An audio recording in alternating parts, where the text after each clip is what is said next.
Welcome back to Movies TV Mad and the Movies TV Mad Daily Live. And we are live. Remember, you can follow me on Twitter at Movies TV Mad and Instagram and TikTok at Movies TV Mad 555. Is Flashpoint Supergirl replacing Flashpoint Superman in this Flashpoint story? Now, this is very interesting. Now, I know a few of you have read Flashpoint, the graphic novel. I think we've all seen the Flashpoint Paradox, the Bruce Timm animated movie. Now, in both versions of that story, there is, in fact, a Flashpoint Superman. So who is Flashpoint Superman? Well, when Barry Allen goes back to save his mum's life, he creates a new world. In this new world, everything is different, but still kind of the same. So there's a Flashpoint Superman, but this is not the bulked up hero we all know and love. No, this is a weak element of the last son of Krypton, because he's kind of not been in the sunlight. He's very skinny, damaged, bruised, lacks confidence, afraid. He's everything we don't know. So could this element be being replaced? Bobcat, hey Mickey, good morning, Bobcat. Good to see you on the chat.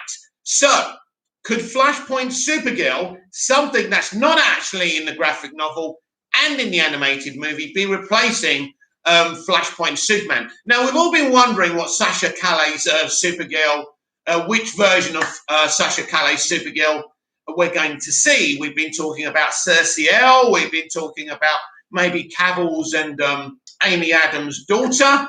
I'm starting to steer from someone on last night's Movies TV Mad live stream suggested that she's actually Flashpoint Supergirl. And I think when you look at this, and last night, because my lighting at nighttime is shit, we couldn't see this properly, but this is the most interesting element of the leaks. And we kind of discussed this. We're going to discuss this again in detail. And Ronnie Dodge, hey mate, good morning, Ronnie. How is the good old UK doing? Still ignorant? Still racist? Still hate everyone and everything, still moaning about everything, I guess. I miss the UK. Anyway, I know everyone in the UK is not racist, by the way, but, oh, my God, it's an interesting place to live. Anyway, Bobcat, I've cried twice tonight. So much the Suicide Squad stuff has been coming out, and it just really touches me in a way it doesn't a lot of people, maybe. Well, I think I can give you an analogy how I feel when a Superman movie is coming out. When Superman Returns was in its build-up and marketing, I was so emotional. I hadn't had a Superman film for 19 years, and the stills and everything we were seeing was beautiful. So I know exactly how you feel. Maybe not about the Suicide Squad, but I know where you're coming from. Ronnie Dodge, notice in between the walls, it's green property kryptonite. Oh, yeah. This is something I haven't actually noticed, Ronnie. Well done for spotting this. You are a good spotter. So look at this. This is what Ronnie's talking about. You can see the walls, there's kryptonite. So who's been keeping him in kryptonite? Is this the kind of Flashpoint universe, is Lex Luthor keeping this Kryptonian imprisoned? Have we got a Lionel Luthor in this universe has been doing this? Who knows? Anything's possible, right? Anyway, so if we look at this disheveled person down here, who obviously looks weak, out of the sunlight, trapped in a kind of kryptonite cage or prison. Remember in Smallville, when Lionel Luthor trapped Clark in a kryptonite cell for his own protection, when tasks were looking for him. Now, this seems to be a very similar scenario, but this is not Superman. This is not Kal-El. If you look closely, this is Sasha Calle's Kara, or whatever her name's going to be, not necessarily Kara. So I think this is Sasha Calle's Supergirl, which is very, very interesting, isn't it? Bobcat, it just makes me so happy to know Gunn is going to get it right, and we are going to finally be given a Suicide Squad that embodies the comics. Yes, I hope. I don't know the comics, so I don't know. I can't wait for you to see it and let me know what you think. Very exciting, Bobcat. So the question I'm asking this morning, really, on today's the Movies TV Mad Daily Live, is Flashpoint Supergirl replacing Superman? But there's a bigger question here. Is Supergirl replacing Superman in the DCEU Earth 1? This is something that I wouldn't like. It wouldn't be a deal breaker for me. But Supergirl replacing Superman in any terms, shape, or form isn't a good thing. I want Supergirl and Superman standing together. But this is almost certainly Sasha Calle's Supergirl, replacing Kal-El as this flashpoint person of a Kryptonian. Now, as we can see, we've already said she's trapped. She's a prisoner. So I think that's blatantly obvious. This is Sasha Calle, and she is trapped in this kryptonite prison of sorts. So, yeah, this is a tease. Now, who has teased? Who has leaked this stuff? Listen to me. I know how studios are run. Nobody leaks anything unless the studio is behind this. The studio have leaked this. I said this on my Instagram, and I think I might have even said it on my TikTok today. And it's interesting. In the past, when there's been leaks, Warner Brothers have been criticised for not having tighter security. But it seems to me the comments I'm reading on Twitter is nothing more than excitement about these leaks from people who weren't very excited before. This is an absolutely brilliant tactic by WB, and it's working. Bobka, I saw all the merch and new posters and stuff and cried. Then I clicked on my television and an ad came on and it made me cry again. Bobka, I'm just like, dang, at DC, you got me twice in one night. Yes, it's very exciting. It really is. Even for me, who's not a diehard Suicide Squad fan or a big fan of these characters, I like them, I admire them, but they're not mine. This is mine. This is mine. You know, and we've all got isn't it what Virgil Swan's played by Christopher Reeve in Smallville says everyone has their windmill, and I think that's true. Bobka, I expect an official announcement for Funko products for the film, as they have an event going on. So, yes, look out for that. I don't collect Funko Pops personally. I don't really collect merchandise myself, apart from T-shirts and things I wear and I'm going to use. But I do respect the fact that other people do like to collect merch, and it's a very awesome thing to do. And it's a very common, popular thing to do as well. So Sasha Calle's Supergirl is being held prisoner in this place. So that's interesting. Now, if we go back to this picture, this is very nifty. If I can zoom into it, because we get a real good look of Ezra Miller's Flash costume. Now, as you can see, the Flash insignia lights up. This is really, really cool.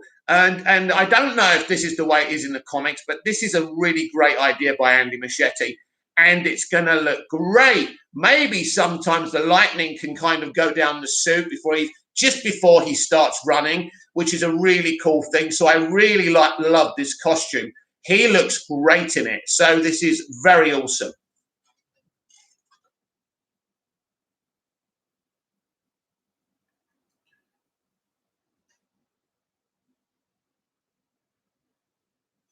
Now, as you can see, this is Michael Keaton's Batman costume. Now, it's pretty much identical to the 89 and 92 costume, but it seems a bit more ribbed to me. And I think that's because Michael is a lot older now and they're trying to make him look as intimidating as before. He looks absolutely fantastic here. Again, this stuff has been leaked by the studio, and even the copyright claims they're just doing them to make it look good. They have leaked this on purpose. This does not damage the Flash. It doesn't damage the DCEU. This gets people excited. And I think this is brilliant. Bobcat, James Gunn, you're killing me here. Well, just wait till you see the movie. Just wait till you see the movie. You haven't seen the movie. You haven't seen what this man has done. This man is going to shock you multiple times. You don't know. It's not about who's going to die and who's not going to die. It's about the action, the brutality, the emotional beats that really go deep. Yes, there's gags in this movie, but there's more drama and kind of blood and brutality in this movie than gags. So you are going to see a very, very interesting film. But as I say, if you're looking for a female to be the central point, the heart of the movie, it is Danielle Mercior's Ratcatcher 2. She really is the central point of this movie, and I really love her. I think she's great. She's been great on Twitter. I think she's a wonderful young woman, and I've got a lot of time for her, and I'm so happy for her. And so she's the one out of the female characters who's really going to be central. And I think everyone deserves their chance to shine. It shouldn't just be A-listers from the Suicide Squad like cast list. You know, I think this is the mistake of Birds of Prey by the White Way. While Margot Robbie's Harley Quinn took centre stage, the Birds of Prey didn't. They should have been standing together. You know, we got some elements of their characters and backstories, but for me, that should have been a pure Birds of Prey movie. And really, Harley Quinn, personally, in my opinion, had no place in it. That's just my opinion. Bobka, I feel bad for people in theatres with me. I'll be crying even when it isn't sad. Don't worry, it's so dark and loud, no one's going to notice. So, yeah, so very awesome pictures here.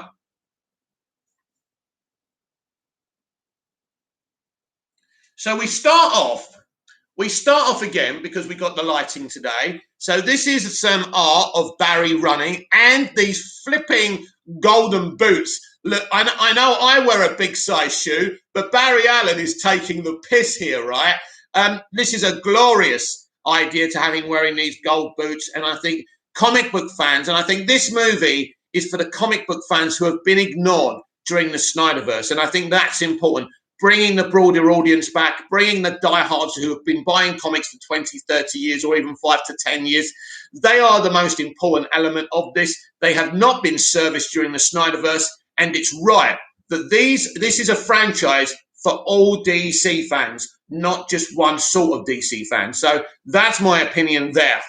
So looks great.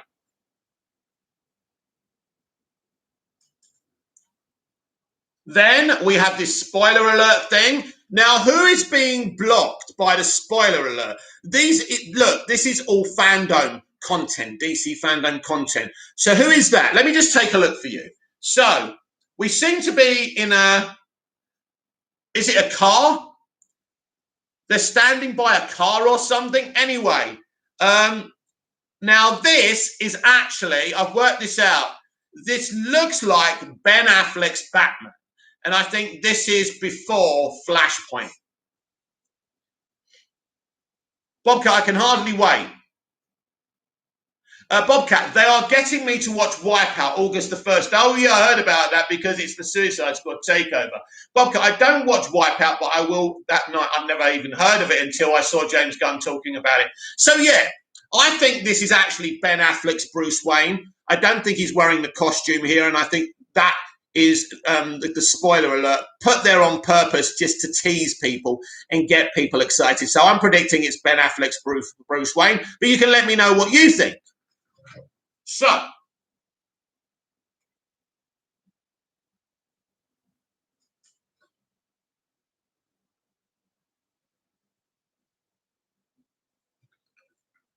now here we can see Ezra Miller's Barry Allen.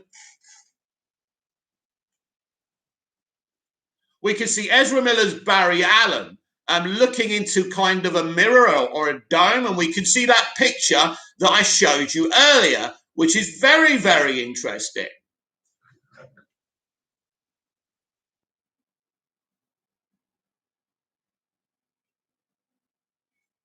Now, who do we think this is? Because this doesn't look like, is this Wonder Woman? Is this Wonder Woman? Let me have a look. If this is Wonder Woman, this is not Gal Gadot's Wonder Woman. This is another version of Wonder Woman. But what do we think, especially from those comic book fans who know more characters than I do? I think this is maybe another Earth, Elseworld version of Wonder Woman, which would be really, really cool. Bobcat, I think that's the hardest I've cried over DC movies since I saw Harley in the first Suicide Squad trailer in 2015.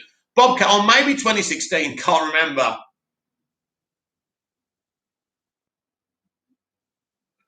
Now, look at this baby. Now, I think this is the 89 Batmobile, and hasn't it been photographed so beautifully? It really looks awesome. Now, I don't know if this video is going to be taken down for us to take a closer look at this. I did see the little promo yesterday, and it's sensational. Andy Muschietti talking about a different type of Justice League. Very, very exciting. Brilliant. So that looks cool.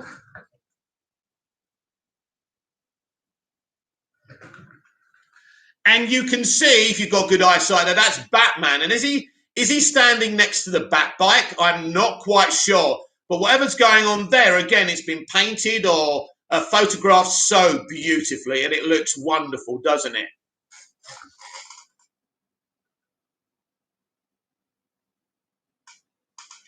And we can see the Flash here. We can see the back of the Flash as he's about to run or just run or just about to run. I'm not sure. But this looks really cool. And what's he looking at? He's outside a building with the American flag there. So that's really, really cool.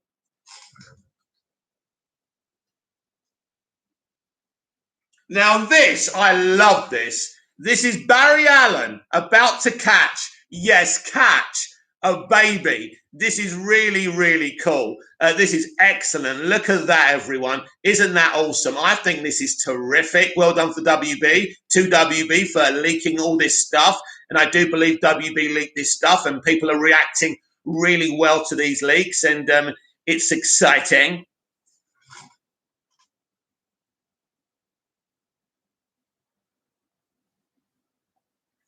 Now, I don't really know what's going on here. We can see the Flash running towards something.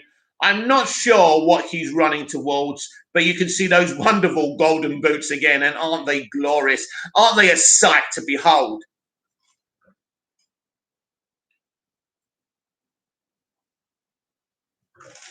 And finally, we can see Sasha Calle's Supergirl after being in a prison, a kryptonite prison, and being weak. She's finally out in the sun. She's wearing her costume, it's flapping around, and this is awesome. But we know once Barry goes back and sets everything right, she may not exist. Now, I don't know what's going to happen if she's coming into Earth 1. We're going to have to wait and see. But her story in this movie seems a really compelling, interesting one, and I can't wait to see how it plays out. So there are your pictures. So we can have a little discussion about this.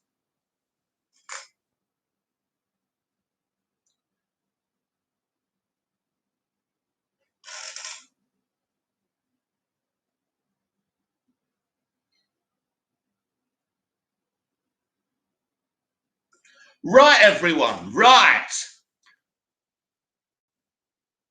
Bobcat might be the new Hispanic Wonder Woman, possibly, or Wonder Girl. Yeah, that's a good shout, Bobcat. And, you know, I have to tell everyone again, this is not a negative. It's great to have multiple versions of these characters. It's going to be really exciting to see these different versions because what you're going to basically let me set up the movie for you. Now, I think it's going to be very similar in places to the Flashpoint paradox, which is the only movie version of Flashpoint we've ever seen. So at the beginning, we've got Flash and the Justice League fighting someone, maybe Reverse Flash or something like that. And then Barry goes to visit his father. He starts to get depressed. And for some reason, you know, he decides to go back and save his mother. But we see all the Justice League members. We see all the current Justice League in that film. Yes, I believe now, from what I'm hearing, that Ray Fisher will reprise his role in the Flashpoint movie. I'm told Ray Fisher will not confirm this because he's under an NDA. But yes, I do believe Ray Fisher will play Cyborg in the Flashpoint movie. So we'll see all our existing Justice League members, right? Then he resets the past. He creates this new world. Then this is when we see these different awesome versions of these DC characters. And I think that's going to be really, really exciting. Ronnie George, the person in the air, probably Sasha Supergirl. Bobcat, be right back. There's a lot of noise outside my house right now. It's probably all your fans, mate.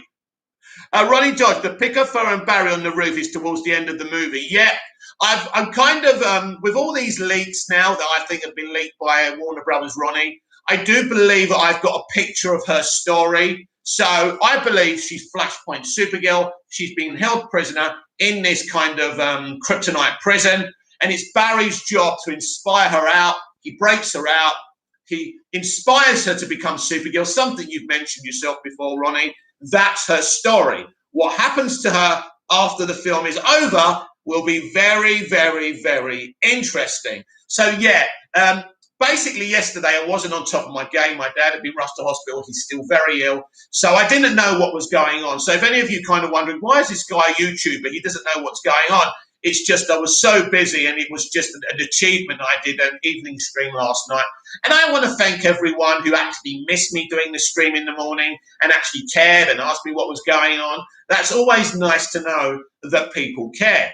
So, these leaks that I believe have been leaked by Warner Brothers, by the way, because they haven't really leaked anything that we're surprised about. It looks great, but it's pretty much what we already know. Although the Wonder Woman kind of multiverse version, or Wonder Girl, or whatever, something that no one's confirmed, but there's been rumors out there. So it's very, very exciting. So Warner Brothers won't be upset about this. I think they did the leaking, by the way. So yeah, these leaked images really paint a picture of who Sasha Calle's Supergirl is in this movie. It gives her an emotional arc, which I really like.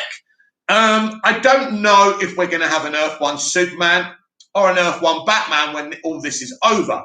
The reality is that Batgirl and Supergirl could be replacing Affleck's Batman and Cavill's Superman. Now, of course, this is outrageous. I will go with it if it's done properly, but I'm going to be clear here so everyone knows my position on it. I think it would be outrageous, but these are the times we live in. Ronnie Josh, The Flash will probably lead Sasha into her solo movie. Yes, we're making that assumption that she will survive Flashpoint.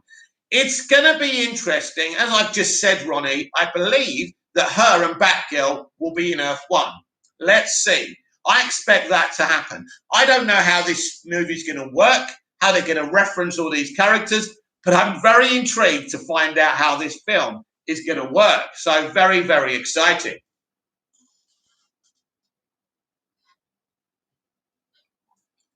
Ronnie Dodge, I've noticed that promo has been cut down, so very interesting. Yeah, they cut the promo down because they leaked it. It's all done on purpose, my friend. It's clever. It's clever stuff. No one leaked that. No one would have risked their job to do that. It's just non-consequential, but it does get you very hyped and buzzed for the actual movie, doesn't it? So, yeah, absolutely fantastic. We can kind of get a better idea of Sasha Calle's place in this movie and in the kind of outlines of the DCEU kind of multiverse strategy as well. So, as I say, it's going to be very intriguing to see how all this works out. And yeah, thank you everyone for posting me those pictures. Thank you, Richie Mo. Thank you. I've just been talking to you, Ronnie Dodge. Thank you, Ronnie Dodge. Thank you, Bobcat, who's been posting lots and lots of Suicide Squad merch onto my Instagram. So I thank him for that. I hope he survived his investigation into what's going on outside his house. But now we are going to look at other entertainment news on today's Movies TV Mad Daily Live, and I hope you'll be interested. Right. Judge denies Britney Spears' request to remove father from the conservatorship again. Now, this is a very interesting case and a groundbreaking case and a controversial case. Where are we? Oh, no, I've already read that. Yeah. Now, for me, this is very interesting. Now, as we know, that Britney Spears had a major breakdown about 10, 15 years ago. She shaved her hair off. She was in a really, really serious situation, and I think our hearts broke for her. Now, the problem is with kind of saying you're back in charge of your own destiny, that for me, the Free Britney Spears kind of hashtag is good, but it's also bad. There could be a scenario where Britney still has mental health issues, so giving her freedom could be more damaging than good. Ronnie Dodge, can't wait for Fandom now. Oh, yes, I can't wait myself, mate. It's going to be a great day, and it will be all covered from head to toe here on Movies TV Mad. I'll be coming live at you. I don't know if I'll stay live for the entire day or I'll keep on going and coming back. We're going to have to team up, I think, with some of us and to do this really well. And I'll make some plans and see what we can do about Fandom, because, of course, it's our event. It's our Grand National, if you want. It's our, it's our FA Cup final. It's huge. A judge has shot down Britney Spears' request to have her father removed from her conservatorship, at least for now. New court documents that were filed by the Los Angeles Superior Court on Wednesday show that the judge has denied a months-old request by Spears' attorney, Samuel Ingham III, to remove her father, Jamie Spears, as her sole conservator. These documents are not in direct response to last week's hearing, where Spears gave an explosive testimony. Though Spears delivered a powerful 24-minute statement, the judge cannot make any ruling based on what she says, as she still has yet to file a petition to terminate her conservatorship. That's interesting. The Conservators' request to suspend James P. Spears immediately upon the appointment of Bessemer Trust Company of California as sole conservator of her state is denied without prejudice, the court documents filed on Wednesday stated. The new court filings are another legal setback for the singer, but the judge denial is nothing new. Samuel Ingham III had filed the request to remove Spears' father back in November 2020, stating that his client was afraid of her father would refuse to perform again. If her father continued to be in charge of her career, at that time, Judge Brenda Penny declined to suspend her father from the conservatorship, though she did not rule out future petitions for his removal or suspension. Also, at the time, the judge appointed financial company Bessemer Trust as a co-conservator. Today's paperwork was solely intended for the judge to approve Bessemer's trust as the co-conservator, but also reiterates that the judge's decision to not remove the elder Spears from the pop star's conservatorship. However, it's significant that the document was signed by Judge Penny on June the 30th after the singer's explosive testimony, where she told the judge that her conservatorship was abusive. Of course, Britney would say that. Now, I don't know if the father is, if he's not a good father and he's doing this to be in control of millions of dollars, but no one's talking about her mental state. Is she of clear sound mind and body? No one's really talking about this. She's had mental illness problems before.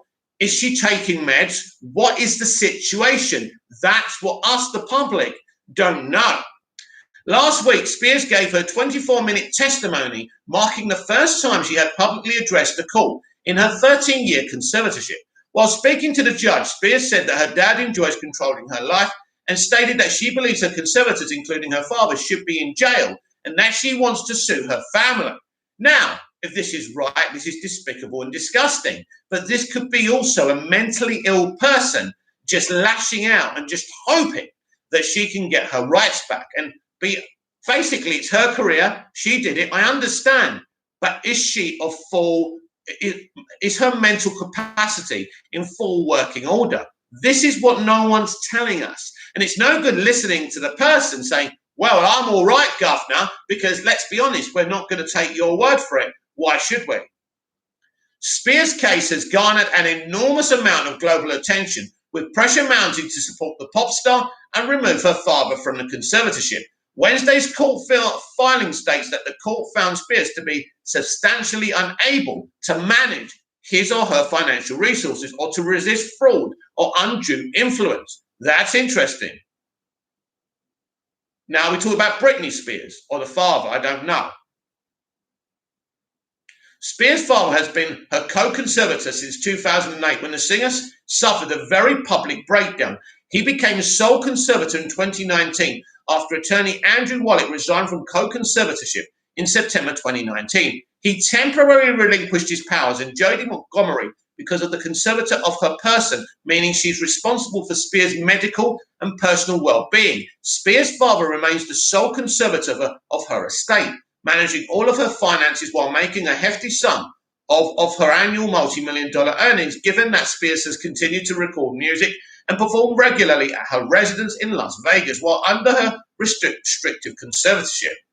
Earlier today, Variety reported that Spears' father attorney filed paperwork on his behalf, pointing the finger at Montgomery, with the father's perspective being that he loves his daughter, is very concerned and has done nothing wrong. Mr. Spears is concerned about the management and care of his daughter. His attorney said in the docs, based on her statement to the court, Mr. Spears is concerned that the petition to appoint Jodie Montgomery filed by Ms. Spears' court-appointed counsel, Samuel D. Ingham III, does not reflect her wishes. Ms. Spears told the court on June the 23rd that she's opposed to being under any conservatorship and revealed her ongoing disputes with Ms. Montgomery about her medical treatment and other personal care issues. Montgomery strongly denied, obviously, the elder Spears' stance, with her attorney fighting back, releasing a statement that she is a tireless advocate for Brittany and for her well-being. Well, if you say it, it must be true. Meanwhile, despite her father's perspective and the judge's ruling, the pop star go away notifications. Meanwhile, despite her father's perspective and her judge's ruling, the pop star has made her stance clear. She wants her father out and wants to end her conservatorship altogether without further evaluation. The problem is there must be a mental evaluation of her mental health, of her mind. And as I say, no one's really talking about this. I cried on the phone for an hour, and he loved every minute of it, Spears told the judge, referring to her father. The control he had over someone as powerful as me, he loved the control to hurt his own daughter 100,000%. He loved it. Spears pleaded to the judge, I just want my life back. And it's been 13 years. It's enough. It's been a long time since I've owed my money. It's my wish and my dream for all of this to end without being tested. So it's interesting. I can understand why she's frustrated. She wants to manage her own cash. And, I want her to have that. I've got a lot of time for Brittany. But at the end of the day, is she sane? Is she got the mental capacity to run her own life? Nobody really knows. Nobody's talking about that. And until someone says that to me, I can't make my personal judgment. I can't make my personal judgment either way. And until I know that she's mentally stable, I can't say free Britney Spears.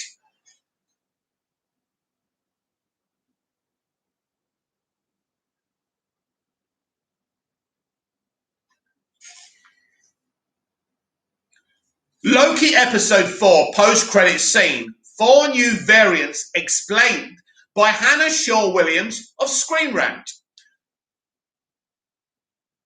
After recovering from his latest death fake out at the end of Loki episode 4, spoilers ahead, I should have said that, in the Nexus event, Loki variant L1130 finds himself face to face with 4 new Loki variants, one of whom is a crocodile, while 2 of these new variants are lifted from the pages of Marvel Comics. The other 2 appear to have been created for the Disney Plus show. In the Nexus event, saw some major developments, including poor Agent Morbius getting pruned, or did he? I don't think he was, because basically Loki wasn't pruned, was it? When we thought he was. The all-powerful timekeepers being revealed as nothing more than automatons, and Loki himself apparently being killed by the Verona Renslayer, only to wake up in a post-apocalyptic New York City. So who are the new Loki variants that greet him there, and what might they know about the real origins of the Time Variance Authority? Now, this is very interesting. As I say, we thought Loki had been pruned. He wasn't. So obviously, maybe Morbius wasn't pruned. I think that Renslayer wouldn't have actually killed him. So I think he's been sent to another Earth, another reality, just like Loki. But is he on the same one? Very, very interesting. On the far right is old Loki, played by Richard E. Grant, who's wearing a version of Loki's classic costume from his very first appearance in the 1962 comic Journey into Mystery 85. In the middle is Kid Loki, played by Jack Veal, who's taken from a more recent comic arc in which Loki died and was reborn as a child, beginning in 4617. On the left is a Loki wielding a hammer, played by Diobia Opari, who in the German voice cast credit is listed as Proficia Loki, boastful Loki. Finally, there's the crocodile being held by Kid Loki, those whose horned helmet identifies them as another Loki variant. Here's a closer look at these 4 new Lokis.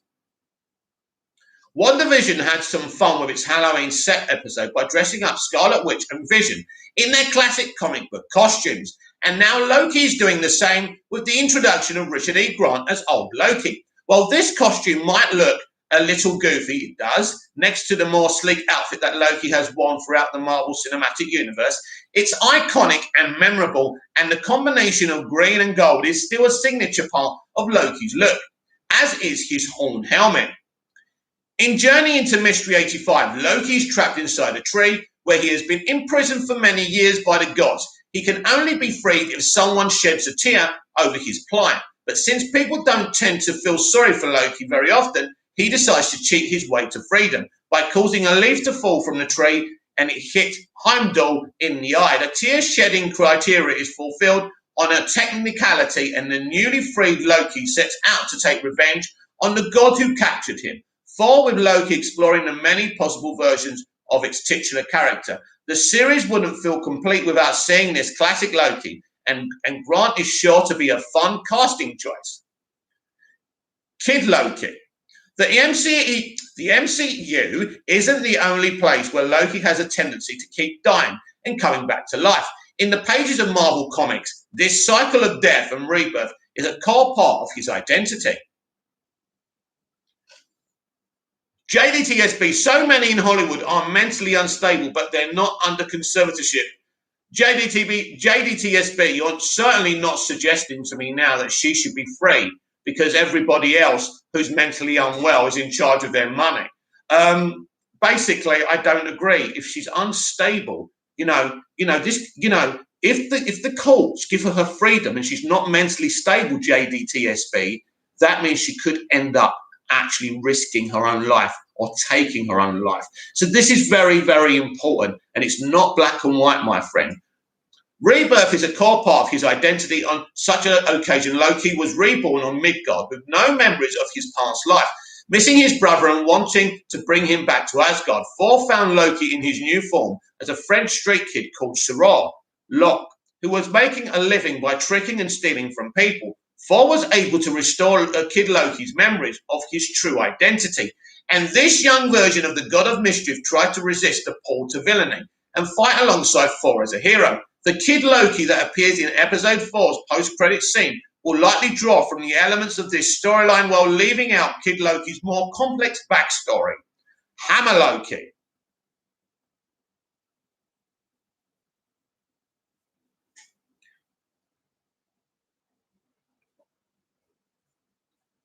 Since old Loki is the only Loki who speaks in the post-credit scene, it remains to be seen whether boastful Loki will live up to his name.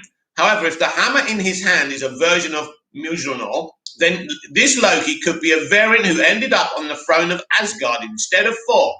Given how many times Loki has tried to kill his brother, it can be assumed that the other Loki variants have also tried to kill their respective Thors.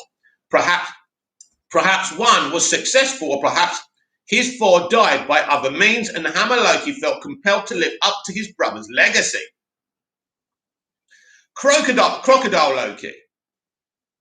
JDTSB, I got bored with Loki, didn't finish the episode. Loki had looked kind of weak in his own show. Well, I must say to you, JDTSB, although the other episodes are slightly slavs, still enjoyed them to a point. But episode 4, and I don't know if you've seen episode 4, was absolutely compelling and sensational. And I would advise you, if you haven't seen it, to watch it because I thought it was fantastic. Really enjoyed it. Loki has used his shape-shifting powers on various occasions in the MCU. He posed as Odin for some time before getting caught by Thor at the start of Thor Ragnarok. And in Thor, The Dark World, he briefly took on the appearance of Captain America while trying out different magical disguises. However, Loki's powers aren't limited to impersonating other humanoids. In Ragnarok, Thor told a story about Loki turning into a snake in order to trick him when they were children. So Crocodile Loki could be the result of Loki accidentally getting stuck in an animal shapeshift. At least he still has his helmet. Waking up after being pruned by Ravonna, Loki wonders aloud if he is in hell, the realm where Asgardians go when they die. Old Loki replies, "Not yet, but you will be unless you come with us." The Loki variants are standing in the ruins of New York City with the crumbling Stark Avengers Tower visible behind them. A bit of a rip-off of Zack Snyder's Nightmare Future, by the way. It appears that these variants have been hiding out in the apocalyptic event, like Sylvie was, but in this case are hiding out after the apocalypse has taken place. It's unclear whether this is the future in the sacred timeline or whether it's an alternate timeline. Of course, given that so much else about the TVA has turned out to be a lie, there may not be any such thing as a sacred timeline after all, and that's a very good point. Everything we know thus far could actually be a lie. So a really great article there, and just some descriptions and information about basically about what these variants could mean for the future of the MCU and this brief show, by the way. So let's go to the next article. I think this is a pathetic one, but we're going to read it. James Bond prevented Phoebe Waller-Bridge from joining F9. What a shame. F9 star Michelle Rodriguez wanted Phoebe Waller-Bridge to help write the latest Fast and the Furious entry, but James Bond had already hired her. You got off easy. Us Bond fans, oh my God. Oh yes, we're screwed. By Graham Gutman of Screen Rant. The latest James Bond movie, No Time to Die, prevented Phoebe Waller-Bridge from joining F9. Waller-Bridge had been working in the industry since 2009, but it wasn't until 2016 that she had her breakout moment when Fleabag hit Amazon Prime stateside. The actress, writer and producer received critical acclaim for her unflinching look at a young woman navigating life in London. Thanks to that series, Waller-Bridge was brought on board as executive producer and writer of Killing Eve, starring Sandra Oh. The actress also lent her voice to a Star Wars spin-off, Solo, don't remind me, playing a sarcastic droid. Waller-Bridge was subsequently brought on board to co-write the screenplay for No Time to Die. Rewrite. The latest James Bond movie was faced several delays due to the pandemic. The film, which will be Daniel Craig's final outing as the iconic spy, is finally set to release on October the 8th, and it may actually stick with that one this time. Similarly, the latest Fast and the Furious film experienced several delays itself, but finally hit theatres this past weekend. F9 broke box office records, scoring the highest opening weekend since the beginning of the pandemic. Although reviews have been mixed, F9 has managed to spur confidence that theatres are back. While promoting the film, Jordana Brewster spoke to THR about F9 and the female representation. Do you know what? That's all THR are actually interested in, never the plot or the film itself. In the Fast and the Furious saga, while the actress cited stars such as Helen Mirren, Charlize Theron, Eva Mendes and Nathalie Emmanuel as great additions to the franchise, Brewster revealed that her and co-star Michelle Rodriguez had hoped to bring Waller-Bridge on board to punch up the script. Why are you deciding whether the script needs punching up or not? This reminds me of Joey saying that sometimes he makes up his own lines in Day of Our Lives in Friends, right? And then he got pushed down the elevator shaft by the writers. This seems a bit like that, doesn't it? Punch up the script. The only problem, Waller-Bridge was already busy writing No Time to Die, or ruining No Time to Die. Both actresses thought the addition of Waller-Bridge would have been awesome, citing her British ironic humour as something that could have added to the script. No. Michelle and I were talking about her right before she started writing for Bond. We were like, she would be so awesome, and then we were like, damn it, they snagged her. I feel like Phoebe Waller-Bridge's British ironic humour would add a lot or take away a lot. Waller-Bridge definitely would have been a solid addition to the franchise, although they already have one sarcastic Brit in Mirren. The Fleabag scribe has been praised for her comedic perspective. In fact, Waller-Bridge is arguably one of the reasons why No Time to Die is so highly anticipated. Never show your face again, author of this article. Wait till you fucking see it. As Craig's final go at the role of James Bond, and with the potential introduction of a female 007, the latest espionage action has been met with the groans every time it has been delayed. Not because of Waller-Bridge and the female 007. Luckily, like F9, it seems No Time to Die will finally hit its scheduled release date this year. The box office has been on an upswing ever since theatres began reopening across the country. Movies like A Quiet Place Part 2 and The Conjuring, The Devil Made Me Do It have helped propel the box office to the highest numbers since March 2022. The latest Fast and the Furious film has continued that trend, and although it would have been exciting for Waller-Bridge to take part in it, not for me, the fact that it's helping the theatre industry is a win for everyone, of course. Money makes the world go round, doesn't it, Screen Rant author?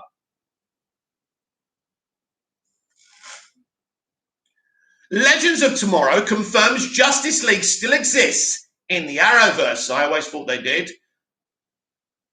Legends of Tomorrow confirmed that despite not meeting in the past year, the Arrowverse still has its own Justice League and a Hall of Justice. I haven't met my family in the UK for over a year. I know they still exist. By Matt Morrison of Screen Rant. Warning, the following contains spoilers for Legends of Tomorrow Season 6, Episode 8, Stressed Western.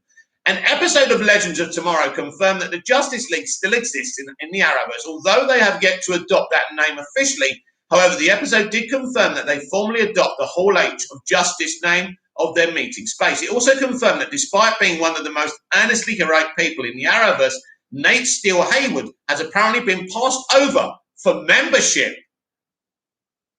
The Arrowverse's Justice League was formed during the final episode of Crisis on Infinite Earths after Barry Allen revealed that he had constructed a round table with the chairs bearing the symbols of all the heroes he had gathered to witness the lighting of an internal flame at Green Arrow's memorial in an old Star Lab facility, the same facility that has been used in a base of operations during the Invasion storyline, and Barry hoped it might serve the same purpose again should the heroes of Earth Prime ever need to join forces to save the world in the future.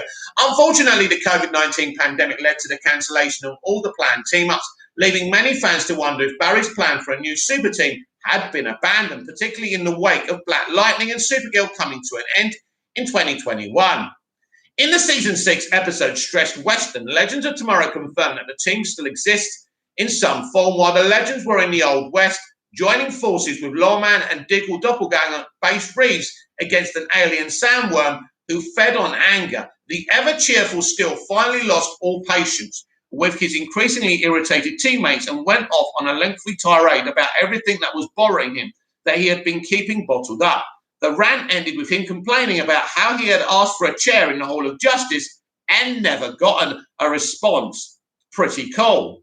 Nate's venting was interesting for a number of reasons. The main one is that he indirectly confirmed that Barry's super team still exists in some form and that there is apparently some process for heroes to apply for membership, even if it's just politely asking for a seat at the table. This begs the question of what the application process entails, with who among the league members has a hand in making that decision. Whatever it is apparently more involved than Nate pestering Sarah Lance, who is the only member of the Legends to have a place in the Arrowverse Justice League. Of course, she's a woman.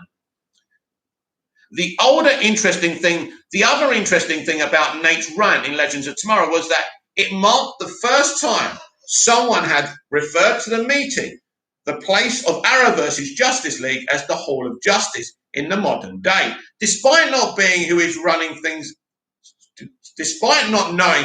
things at the Hall of Justice, with Kate Kane, Sarah Lance and Supergirl all missing for most of the past season, there are clues fans can glean. Win Schott, who travelled forward in time to join the Legion of Superheroes as the heroic Time Man, accidentally delivered a spoiler about the building's name in the Supergirl episode Back from the Future, Part 1. Presumably Kara Zor-El codified the name shortly after that incident, but that still doesn't answer the question of who is running things at the Hall of Justice. There is still much to answer, but the show is on the way to doing just that. So that's very, very interesting. We finally have confirmation of the Hall of Justice, and Legends actually mentioning this is very exciting. Now, obviously, losing Kate Kane from Batwoman is a problem because they set her up as a big deal. This is the problem. When you do a crossover, you know there's problems with an actor that you've cast. You shouldn't really dive into these things, but these people really can't help themselves.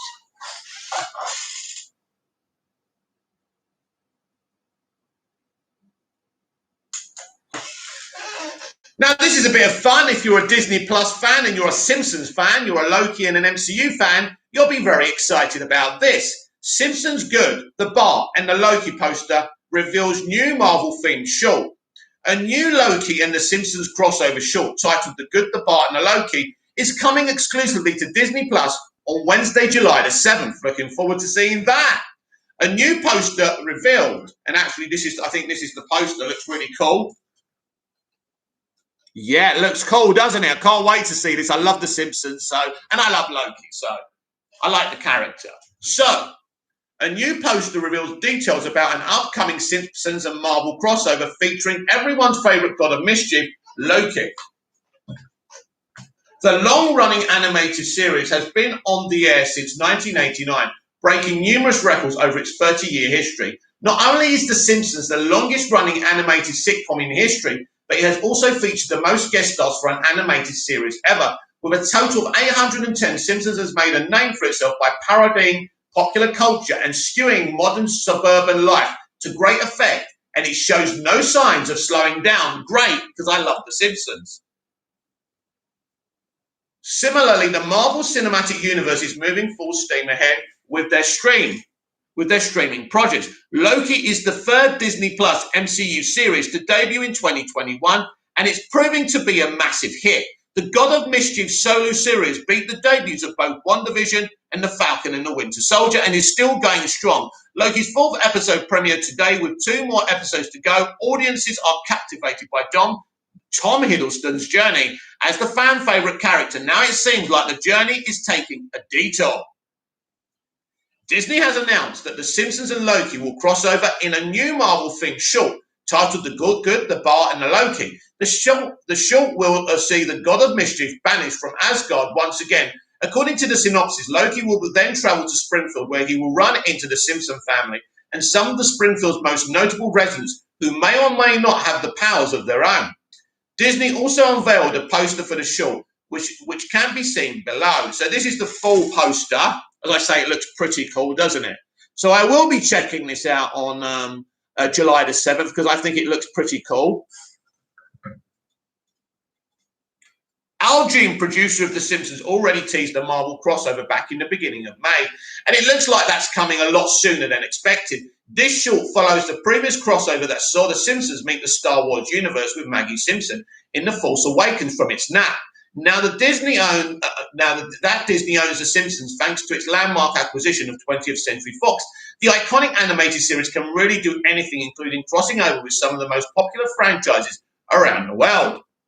The Good, the Bart and the Loki poster teases that this crossover will be one of the biggest yet. The poster evokes one sheet of Avengers Endgame, saw all of the MCU's heroes brought together for one of the biggest team-ups of all time. Luckily, it won't be long until Loki meets The Simpsons, as the new short will debut on Disney Plus on July the 7th. As I say, it's a neat little project, and I think it will be pretty cool. So, sounds a bit dumb, but I love The Simpsons, so I'm going to check it out. And I'm sure Tom Hiddleston will be voicing his own character, which is really, really cool.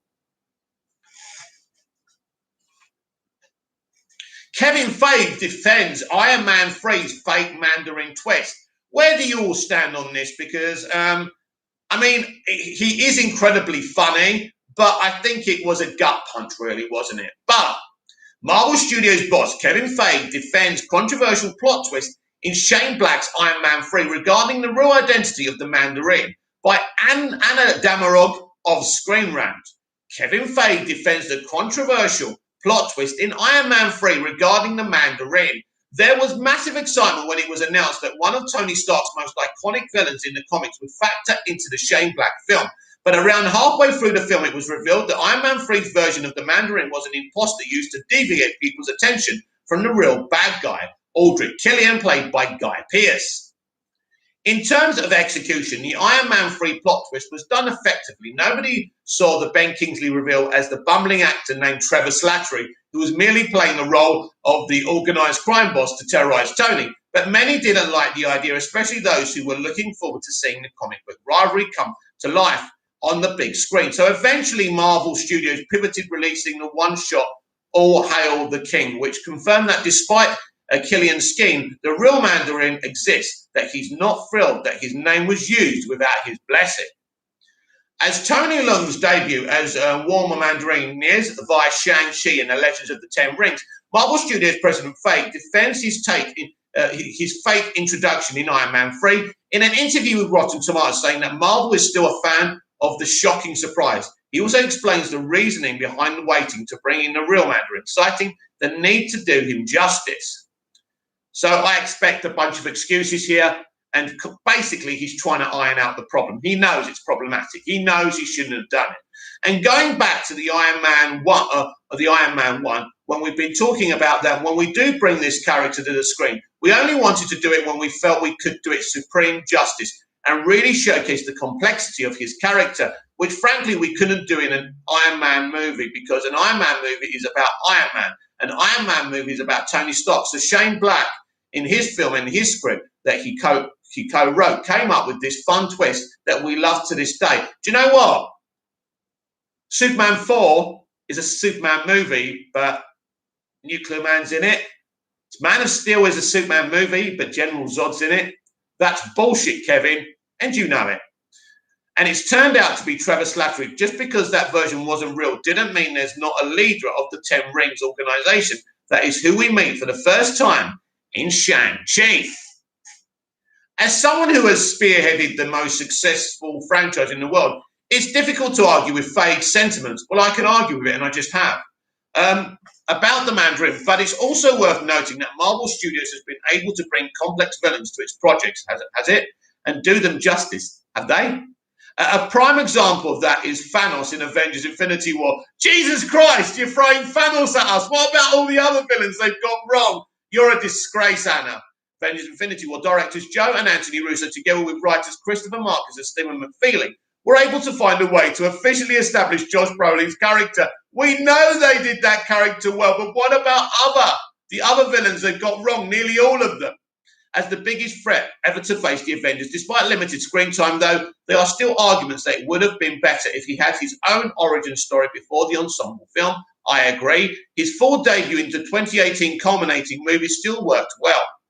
Given Feige's comments, it will be interesting to see how much of Shang-Chi and the Legend of the Ten Rings focuses on Wenwu in the film. He's updated to the titular character's father, which already makes their dynamic unique. In an effort to connect the version of the Mandarin to Iron Man 3's, it would be neat if Slattery appeared, with Marvel Studios revealing what happened to him after All Hail the King. As exciting as it is that the real Mandalorian is finally debuting in the Marvel Cinematic Universe, the only downside is that there's no more chance to see him square off with Tony as he did in the comics. Yeah, and this is where they fucked it up.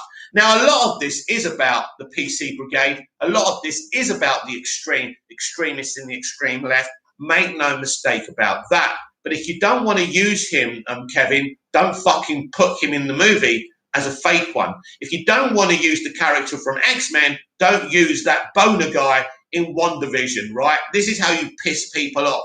And there's no need to piss people off out of trying to be funny. And that's my take on that situation.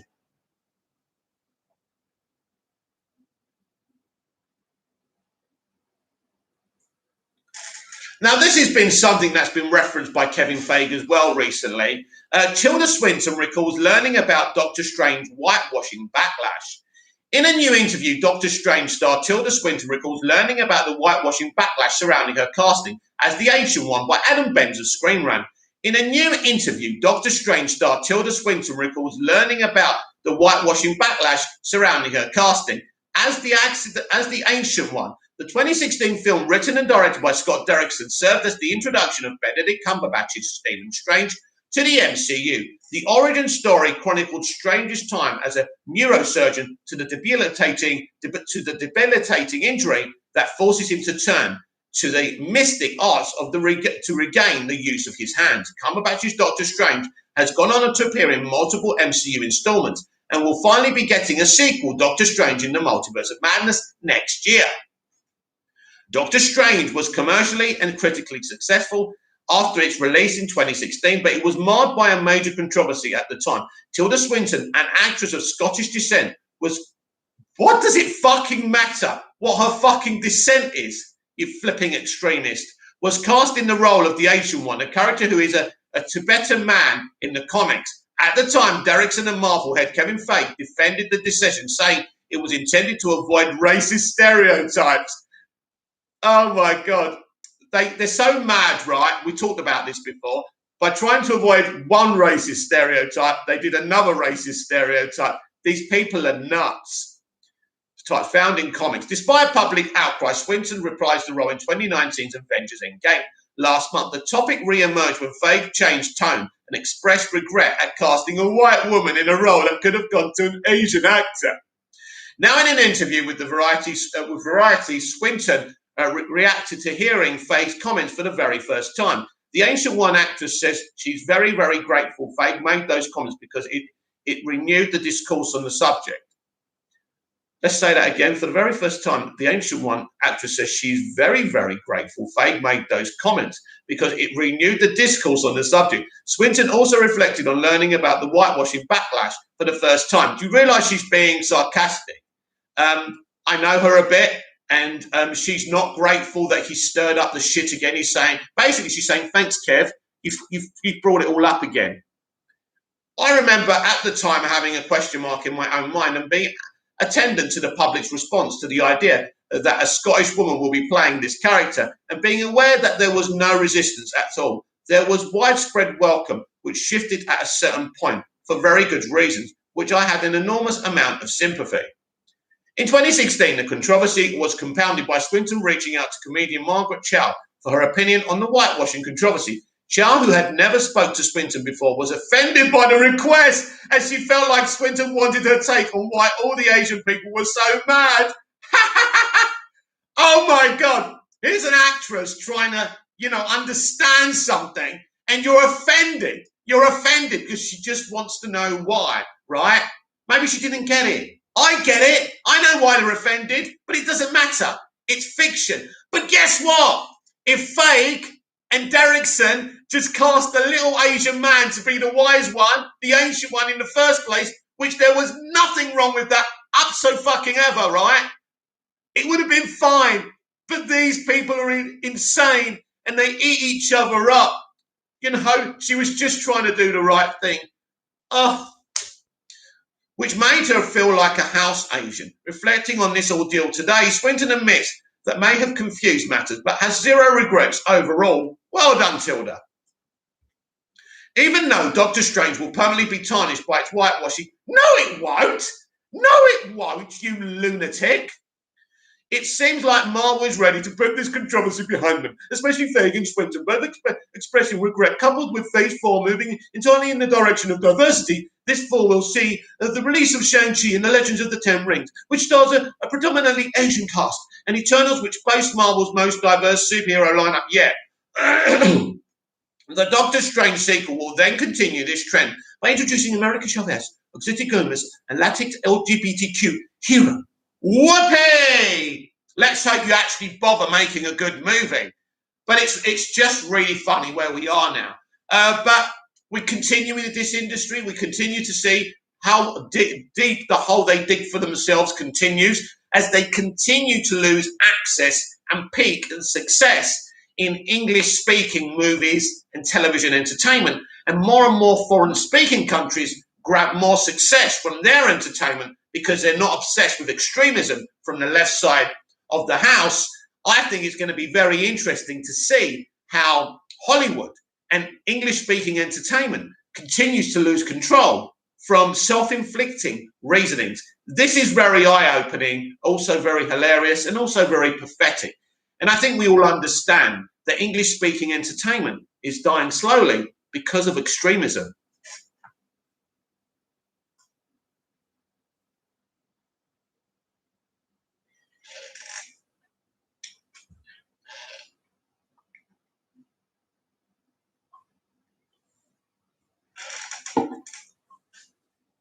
JDTBFD, they changed the character so they won't offend China.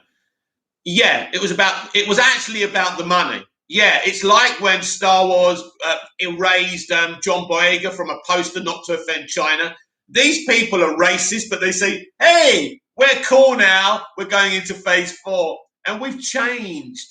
You don't care about anything apart from making money. So stop pretending. Ricky Gervais had them right at the Golden Globes. Brilliant. You're a bunch of frauds. I enjoy some of your entertainment, but I don't like you and I don't like your politics. JDTSB, I agree with you on Hollywood losing control. Oh, they are, my friend, they are. Within 20 years, we will not be seeing brand new peak English-speaking content. It will be from Russia. It will be from Germany. It will be from France, who are very proficient. Bollywood, things, people like that. We will be watching stuff in subtitles from foreign language. They will be successful because they will not, embrace left-leaning extremism. This is where we're going. They are killing themselves. Let them continue to kill themselves. We've got our old movies and everything we enjoyed as kids. They can never take that away from us. So good luck. You are going to destroy your own industry because you are insane. Tarantino would cast Maya Hawke as the bride's daughter in Kill Bill 3. Quentin Tarantino tells Joe Rogan that if he ever makes Kill Bill 3, he will cast Uma Thurman's daughter, Maya Hawke, as the bride's daughter, BB, by Dan Ziniski of Screen Rant. JDTSB, thumbs up to you too, brother. In the years since Kill Bill Volume 2 wrapped up the bloody story of the bride, Tarantino has often spoken about revisiting the character and her daughter, BB, in the third Kill Bill installment. At various times, he has said the plan would be for the daughter of the bride's revenge victim, Vernita Green, to come back and seek her own vengeance against Beatrix and BB, leading to yet more carnage. Recently, Vernita Green actress Vivica A. Fox even put forward Zendaya as the perfect person to play a vengeful Nikki Green. Zendaya!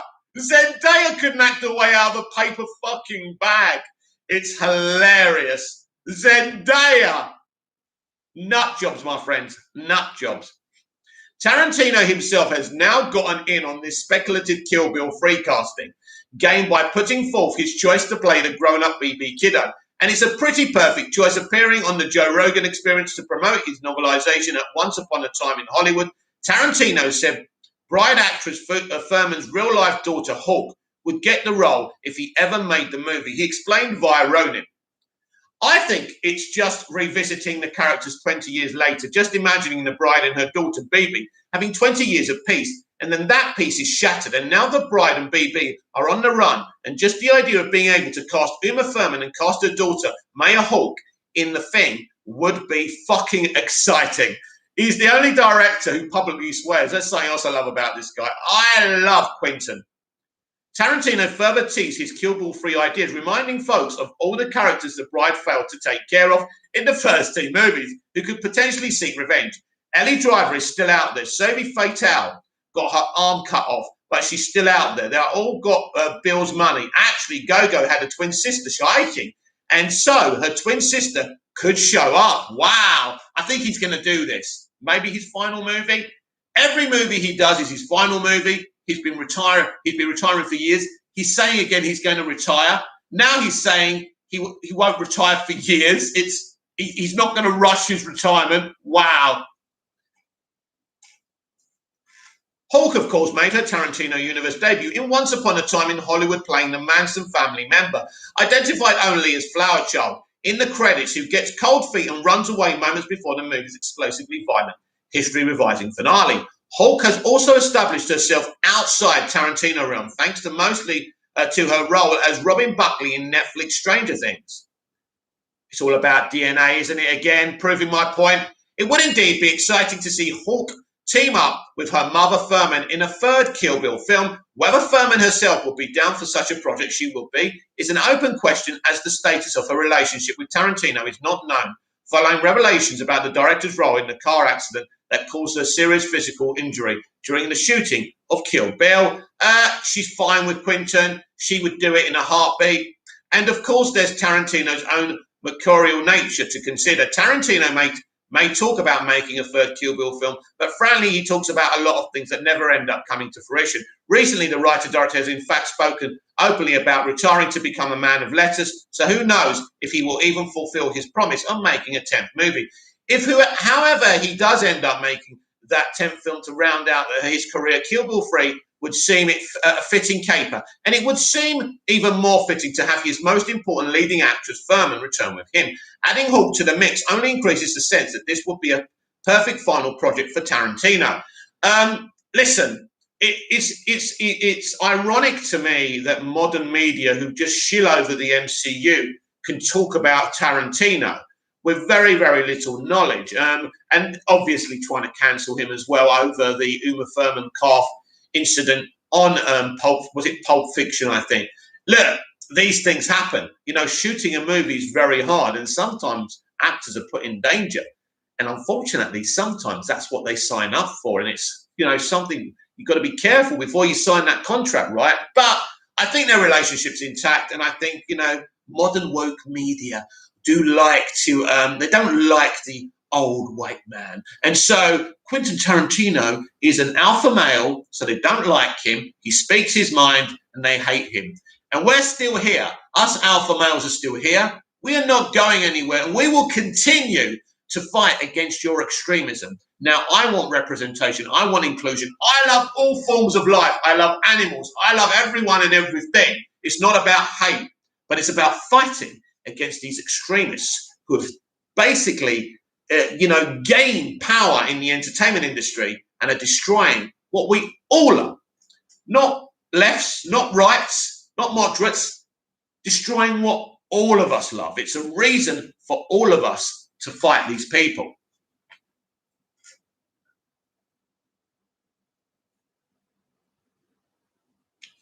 So as you know, I'm a massive Smallville fan. Smallville's Alison Mack sentenced to 3 years in Nix Evum, a cult case. Smallville's Alison Mack will spend 3 years in prison for her role in sex cult NXIVM after pleading guilty to racketeering and conspiracy charges by Alex Darius. Now, this is a very, very deep case.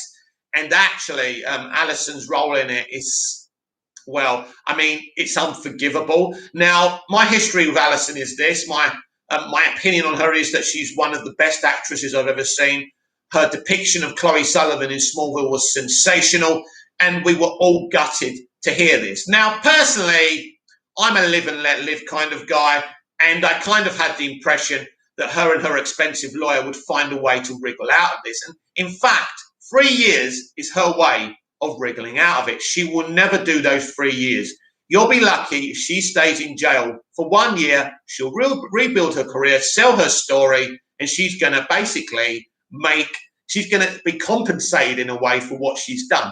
But that is how life works. Elites always get away with things, and 3 years in jail is nothing, because she's not even going to spend 3 years in jail.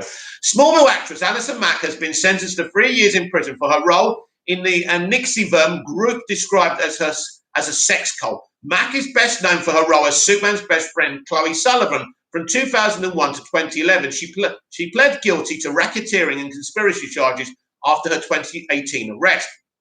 Mack was part of an organization called Nixivum, started by Keith Raniere, who portrayed the group as a self-help group for women. However, within the group, Raniere groomed some of the women to become his sexual partners. He formed a sex cult within the organization called Dominus Obscurus Sororitium, Lord Master of Obedient Female Companions. Women accused Raniere of branding them with his initials, blackmailing them and forcing them into sex slavery. Mack was accused of recruiting women to join Nixivum as Raniere's associate and manipulated them into being sex slaves for their spiritual leader. Raniere has already been sentenced to 120 years in prison. Well, at least he won't be getting out unless he does like a third of that. I don't know. But someone else she tried to initiate in the group was supposedly her good friend Christine Krug, who played Lana Lang in Smallville. Now, Christine came out as soon as this broke and said, I had nothing to do with this. I didn't know what was going on. And I believe Christine, absolutely. So actually, she was one of Alison's victims. I wouldn't think they're friends anymore, but who knows in life? Funnier things have happened. Mack was officially sentenced to 3 years in prison for her involvement in Nixivum. According to Entertainment Tonight Canada, CBS New York reporter Alice Gaynor also live tweeted the hearing, mentioning that Mack received 1,000 hours of community service, 3 years probation, and a 20,000, is that a 20,000 fine? No, I don't know. Or is that $20 million? I don't know. $20 million fine for her actions, not sure. Alison Mack sentenced to 36 months to count one and 36 months on count two, concurrently 3 years. She's got a fine now, 1,000 hours of community service, and she was not remanded today. Will be designated at a facility and have to report there in September. So apparently this doesn't make sense. She's either doing probation or she's doing prison terms. To me, it kind of seems that she won't be spending 3 years in prison, but she'll be doing the community service. Or am I wrong? I don't really understand. But even if she's doing the 3 years, she won't do the 3 years. Before the June the 30th sentencing, Mack wrote a letter to the court that apologised to the victims for her involvement. She described the actions as the biggest regret of her life and apologised to the women she put in harm's way by recruiting them to the group. Mack was facing anywhere from 15 years to life in prison. Initially, her lawyers requested that she receives no jail time, considering her remorse for her actions. But her guilty plea, her apology letter, and overall cooperation throughout the trial likely helped her receive a lighter sentence, a much lighter sentence. Basically, she's got away with it. The long-running trial surrounding the Nixon sex cult seems to be coming to a close, but it's still shocking nonetheless. A group working under the guise of helping women not only deceived them, but its leader inflicted some of the worst abuse imaginable on those who became his victims. And Mac's Hollywood status undoubtedly attracted more women to join the group. Absolutely. So it's unsurprising she received jail time. However, the light sentence for a major accomplice in a sex trafficking organization may not feel righteous to the victims of the trafficking.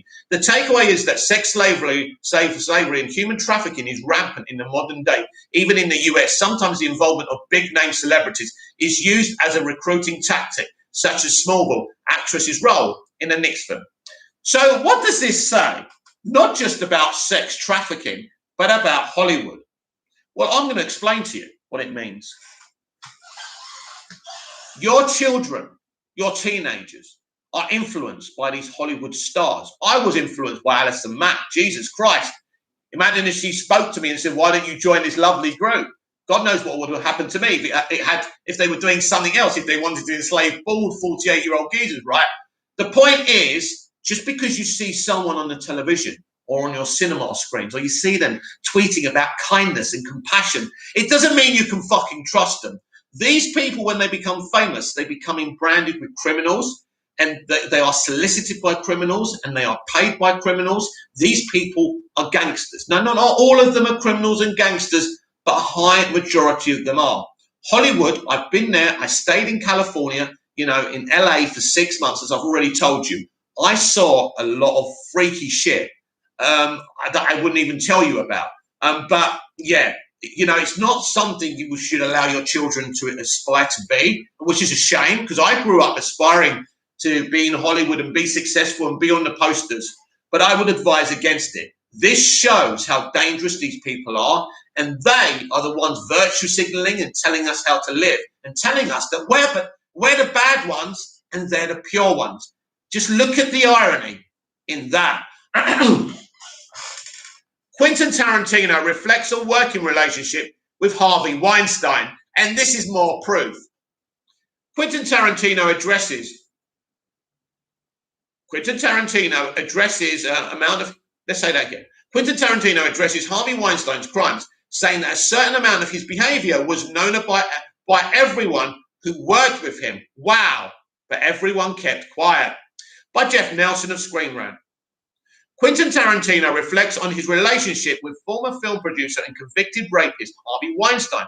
Tarantino is a two-time Oscar-winning filmmaker, having made classics including Pulp Fiction, Django Unchained. Most recently, he released Once Upon a Time in Hollywood, which explores 1969 Los Angeles through the perspective of a washed-up television actor, Leonardo DiCaprio, and his stunt double, Brad Pitt. The film went on to win Oscars for Best Supporting Actor for Pitt and Best Production Design. He has mentioned that he will only be making one more film before he retires. That's not true, but we'll see. Weinstein's career stretches back decades. He co-founded Miramax with his brother, Bob, in 1979, before they left to form the Weinstein Company in 2005. He produced mainly highly successful films at the box office and was known as one of the most powerful men in Hollywood. He also was a frequent collaborator with Tarantino over the years. Starting in 2017, more than 80 women have accused him of sexual misconduct, which helped start the Me Too movement across Hollywood and other industries. In 2018, he was arrested and charged with sexual assault and rape and found guilty of 2 felonies in 2020. He received a prison sentence of 23 years, despite the fact that Weinstein tried to claim he had an unfair trial. As one of Weinstein's most well-known collaborators, Tarantino has faced scrutiny over his knowledge of Weinstein's predatory behavior. On the Joe Rogan Experience via THR, Tarantino was interviewed about a few of the controversies that have followed him over the course of his career. He explained that Weinstein's behavior to some extent was known to everyone who worked with him, but claimed he had no knowledge of any rapes. Tarantino said he viewed Weinstein as a type of fucked up father figure and wished he had talked to Weinstein about his behavior years ago. But you didn't, Quentin. You didn't. Tarantino said, I wish I had talked to the guy. I wish I'd sat him down and had the uncomfortable conversation. I didn't know about any rapes or anything like that, but I knew he was. I chalked it up to the boss chasing the secretary around the desk. He was making unwanted advances. That's how I looked at it. I wish I had sat him down and gone, Harvey, you can't do this. You're gonna fuck up everything. I don't think anybody talked to him about it. And the thing about it is everybody who was in his orbit knew about it. They didn't know probably they know anything. Let's say that again. About it is everybody who was in his orbit knew about it. They didn't know they didn't know anything about race, but they had heard things. Tarantino and Weinstein had a close working relationship over the course of their careers, which is why many journalists asked big Hollywood names such as Tarantino if they had any knowledge of the rapes and sexual assaults that had occurred. Many A-list actors denied knowing anything about the allegations against Weinstein, yet Tarantino openly admitted that his predatory behavior was known. While he denies knowing anything about the rapes, Weinstein's behavior shouldn't need to go that far for it to be taken seriously. Speaking with Rogan, Tarantino said he regrets not telling Weinstein his behavior was going to mess up everything for the producer, but said nothing for the victims. Yeah, so it's ridiculous, right? You're going to fuck everything up for me, but he didn't actually care. But this is Tarantino. This is Tarantino. This is who he is. And I don't celebrate that element of Tarantino, by the way. That is outrageous. And he talks like his characters talk in films.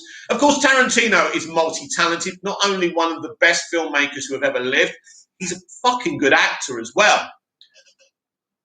JDTSB, I saw a speech of Michelle Obama to an audience of young girls saying he was one of the kindest and most generous persons she knows. She never retracted that. These people are so corrupt, my friend, and they always show it all the time. The bravery of a woman who came forward has set a precedent that victims of sexual crimes do not need to stay quiet in the shadows. In this case, Weinstein has been convicted, but the level of damage he has incurred will not simply disappear. Hollywood has always had issues with power dynamics, but it does not need to be that way. Filmmakers aren't shying away from the topic. Kitty Green's acclaimed The Assistant tackles the issues head on, and the film is being made about the reporters who first broke the Weinstein story. While it's disappointing, it's not particularly surprising that Tarantino knew about some of Weinstein's behavior and chose to keep silent. However, Tarantino's statement makes one thing clear. The only way forward for Hollywood is to reckon with its history of industry-wide abuse, and that starts with admitting to examining previous failures and committing to do better in the future. Let me explain something to you. Let me see how long I've got. I've literally got 10 minutes left before I have to sign off for today's Movies TV Mad Daily Live. I hope you've enjoyed it. But, the only way they can stop this kind of abuse happening, and it's happening all the time, men raping women, men sexually harassing women, women taking young men and abusing them. It's not just men, by the way. I know what's going on. I know where the bodies are buried. But you need an organization to police Hollywood. That's never going to happen because Hollywood will never allow that to happen. And because the government and Hollywood are in this together and they make money from each other, the government will never force them. Obama didn't. Nobody did. All the presidents you think are good people didn't force an organization, a policing system to oversee, to make sure everyone is treated within the realms of the law and common decency. And there is no organisation, and I know there's a regulator in the UK called Ofcom, they're complicit as well, and now the government has put one of their Tory donors in charge of it, so it's all corrupt. This will never stop, this will never change, people can speak out. The best thing to do, if that's happening to you, instead of going on Twitter talking about it, because that's a political move, it's not about reporting a crime, if this is happening to you in Hollywood or anywhere in the entertainment industry, go to the police. Otherwise, if you go on Twitter, that means I have very many doubts about you and your sincerity of what you're saying. People who face crime should go to the police, not talk about it on Twitter. And that's my opinion about that. JDTSB, Biden had sexual harassment complaints and he got elected as president. Crazy. Yeah, well, Trump did as well. And he got elected as president. So there you go. All these people are corrupt, JDTSB, and none of them can be trusted. And this is the system us poor fuckers live under, isn't it? We've got no choice. And we're still smiling, which is amazing, really.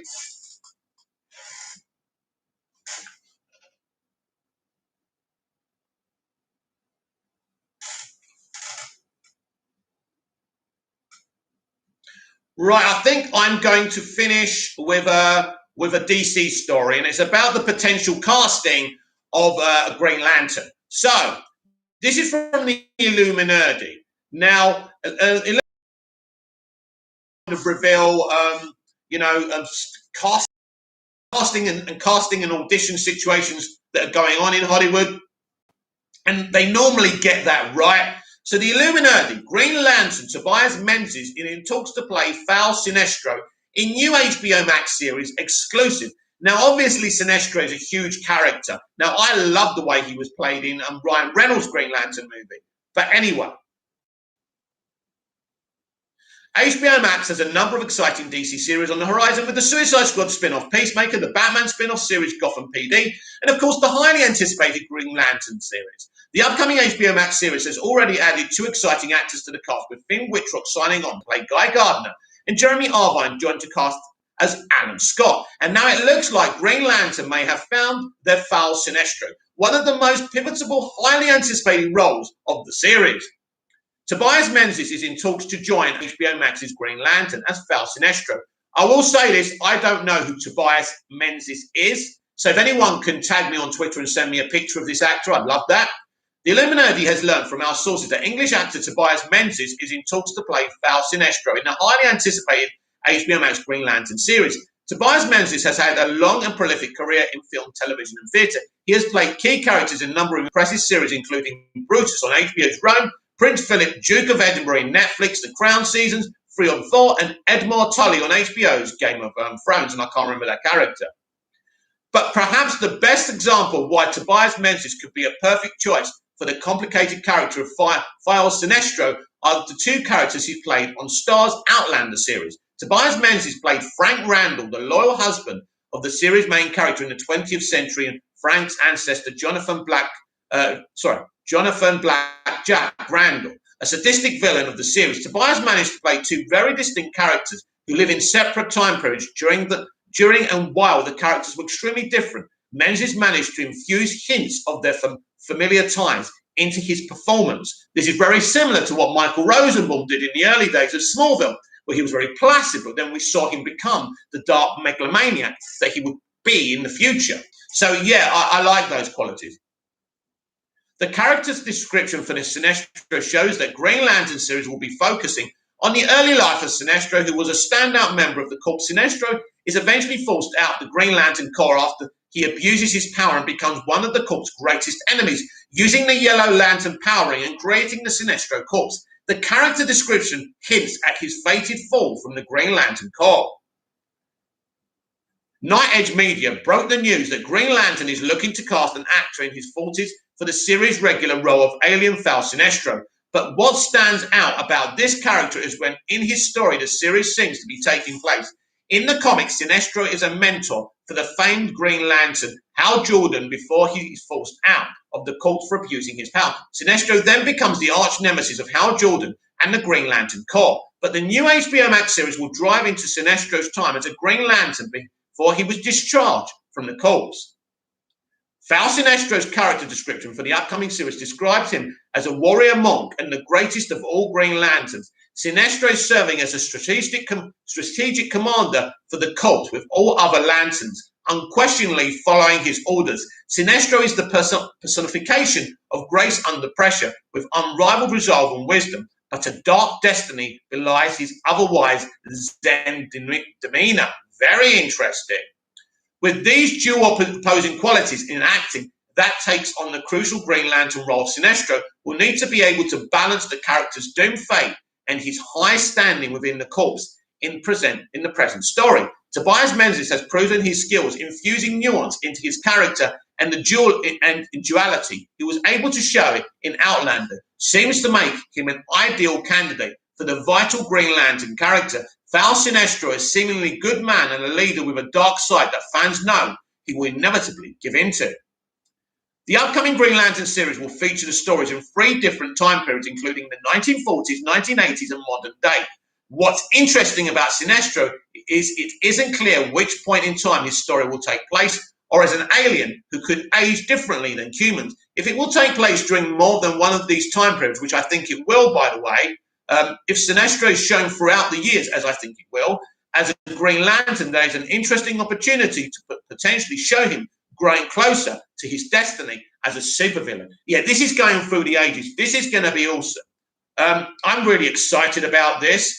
Fal Sinestro is a compelling character who, based on the character's history and a description, will have an exciting, complicated arc. A character who will need to stand out in a cast full of interesting and layered characters. Sinestro will need to be portrayed by an actor with depth and skill to add to nuance to his performance. If Tobias Menzies does decide to take on the role, he seems to have experience that would be vital in successfully bringing this highly anticipated character to life for the Green Lantern fans on screen. Wow, wow, wow, wow. This is a great article. So, as I say, I don't know who Tobias Menzies is. JDTSB, I thought Skarsgård would make a good Sinestro. Well, do you know what, JDTSB? We will have our fan castings for our favourite characters, but obviously everyone can't play. And you've got to trust these people that they're doing the right thing. And the way the Illuminati described this, I like this actor. I think if we get a Sinestro who goes through the ages, the 40s, the 80s, and the modern era, and becomes the ultimate Sinestro, I think this is going to be compelling. This is why I think what HBO Max DC are actually doing is more interesting and, artistically beneficial than actually what the MCU are doing on Disney+. This excites me. An HBO Max Green Lantern core show going through the ages. This could be sensational. So I'm very, very excited about this developing story, and I will keep you updated on it. So I'm really excited that I read the article, because I forgot I saved the article to read, but I'm glad I read it because it's DC, and DC is our speciality, of course. Well, that's it for today's Movies TV Mad Daily Live. I will be back later, hopefully all being well, with the Movies TV Mad Live from around 6:30 p.m. UK time. Please check your local times, because I can't be expected to know what your time is wherever in the world that you actually live. But thank you everyone who took part in the chat. Thanks everyone who's liked. Thanks everyone who's subscribed. Remember, you can follow me on Twitter at Movies TV Mad, Instagram and TikTok at Movies TV Mad 555. And don't forget to subscribe, to tag that little bell, tap that little a notification bell, so you never miss this perfection. So until tonight, with Movies TV Mad Live from 6:30 p.m. Please check your local times. I will see you later. Until then, goodbye.